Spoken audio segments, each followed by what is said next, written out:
São incontáveis as vezes que sou questionado sobre a possibilidade de que pessoas condenadas ou presas provisoriamente fazem da prisão uma diversão ao desfrutarem do regime domiciliar, aquele em que o preso vai para casa e por lá fica. Salve galera, sou Marcos Ferreira e esse é o canal Papo Cabeça. Se você ainda não se inscreveu, se inscreva, dê like, aperte o sininho para me ajudar a continuar produzindo conteúdo de qualidade, ok? Gratidão. Então, fiquei aqui por várias vezes me perguntando como seria mais fácil explicar o que é a prisão domiciliar, sem encher aí a cabeça de vocês todos com um monte de termo técnico, sem o juridiquês da área, pois eu sei como é complicado, mas tem informações que infelizmente eu preciso compartilhar com vocês. De toda forma, eu vou tentar dar exemplos aqui e tentar ser o mais didático possível, beleza? O que quase todas as pessoas não sabem é que existem duas modalidades de prisão domiciliar, a depender, lógico, da condição processual do preso, do interessado. Vocês precisam saber que a prisão domiciliar está prevista no artigo 117 da Lei de Execução Penal. Ela é destinada a presos já condenados que estejam em regime aberto e se enquadrem em algumas das seguintes situações. Artigo 117. Somente se admitirá o recolhimento do beneficiário do regime aberto em residência particular quando se tratar de... O inciso 1º diz... condenado maior de 70 anos. Tranquilo, né? O inciso 2º diz, condenado acometido de doença grave. Terceiro, condenado com filho menor e deficiência físico ou mental. Inciso 4º, condenada gestante. Viram aí?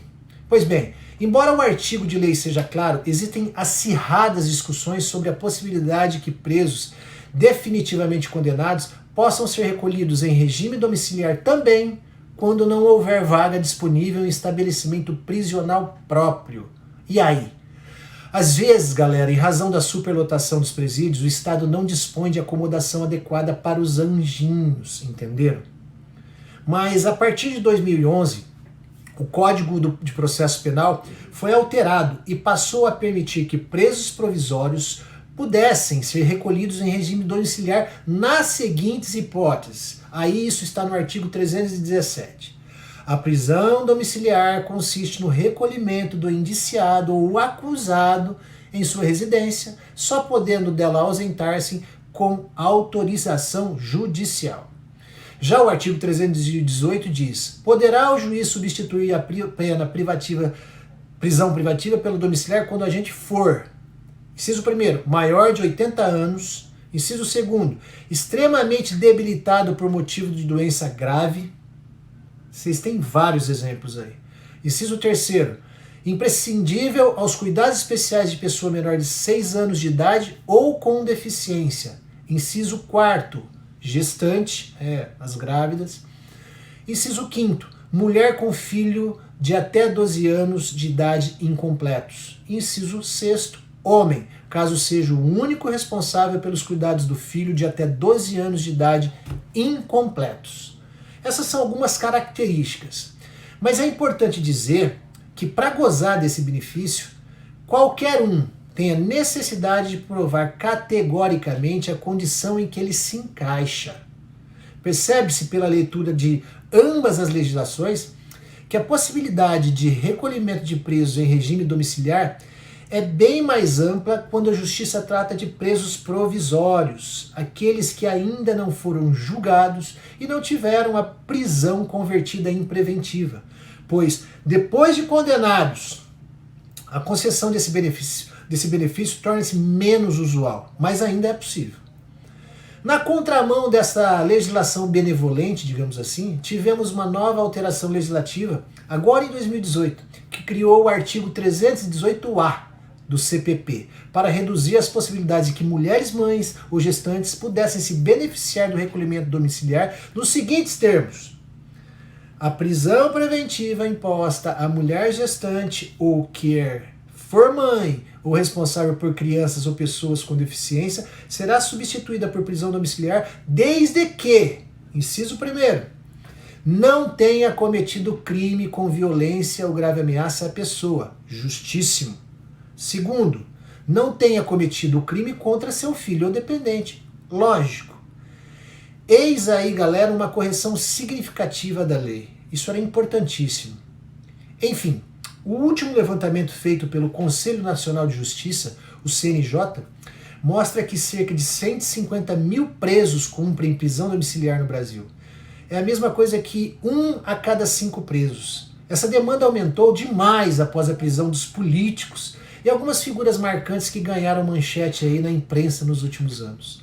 Roger Abdelmassif, Andréa Neves, Zezé Perrella, Adriana Anselmo, Queiroz e a esposa, e aí por diante. Mas o mais absurdo é que o Código de Processo Penal regulamenta e estipula os critérios para que essa medida seja aplicada, mas não determina como a fiscalização de todas essas pessoas deve ser feita.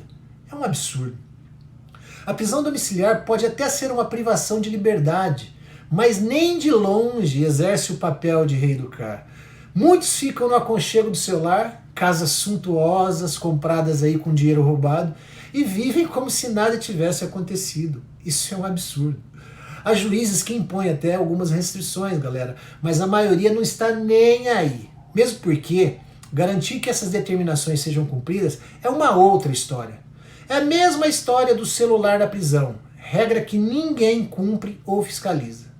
Mas para ficar só no exemplo, o caso da ex-primeira-dama Adriana Anselmo, por exemplo, mulher do bandido mor, ex-governador do Rio de Janeiro, Sérgio Cabral, foi uma excepcionalidade. Porque no caso dela, a Justiça Federal teve de montar um esquema específico para acompanhar o regime dela, porque não bastaria o monitoramento eletrônico. Imaginem, criou-se uma espécie de regime fechado domiciliar, sem previsão específica na lei. E o sistema, obviamente, de controle teve de ser único para ela, personalizado, coisas do nosso Brasil. Por fim, é bom que se diga que a prisão domiciliar, via de regra, pressupõe o uso de monitoração eletrônica, que está prevista, salvo engano, no artigo 319 do Código Penal. Mas não se engane, só é condição obrigatória se for determinada pelo juiz. E no Brasil dos mais abastados, meus queridos, não são todos os presos domiciliares que utilizam o equipamento, não. Portanto, meu amigo, minha amiga, não se anime. Mesmo assim, o crime não compensa. O vexame, a execração social vão te consumir e devastar a sua alma.